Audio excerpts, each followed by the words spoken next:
David Karki. I'm with SDSU Extension and work as agronomy field specialist based out of Watertown.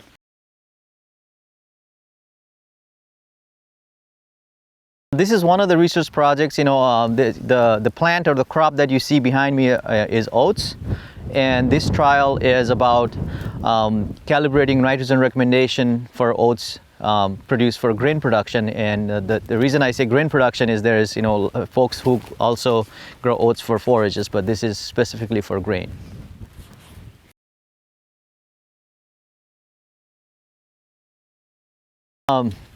Drought is something that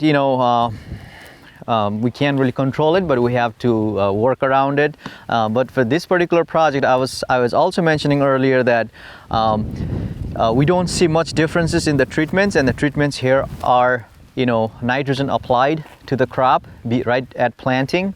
So the one that's behind me says 0 pounds per acre. That means we didn't apply anything. The plot didn't receive any nitrogen at that point. And then we had 20 pounds per acre, 40 pounds per acre, 60 pounds per acre, 100 pounds per acre, and 140 pounds per acre, which is very high because we want to have that check plots in both ends of the spectrum. Last year or the previous year, we had seen some differences at this point, just the plant health and greenness of the plant. But this year we don't see much because in a stressful year like this, plant takes more fertilizer to grow the same amount of grain. That's why we don't see much difference between the 0 and 60 and 40. But once you move to that 100 pounds, then we start seeing that little thicker stem, little greener leaves, maybe a little wider leaves, because it's taking more to look the same, or to be or at the end of the season we don't have any grain yield numbers, but it will probably need more fertilizer to yield the same amount of grain. Okay.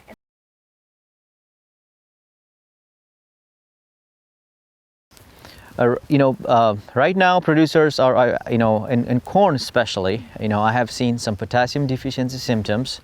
We can't do much about it.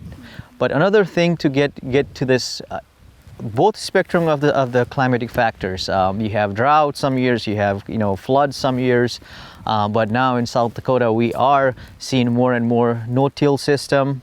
No-till kind of preserves that soil moisture and prevents the moisture evaporation from the soil. And also in cover crops and have cover crops being more residue into the ground, that will help hold moisture for a longer period of time so the crop can take up when it's needed.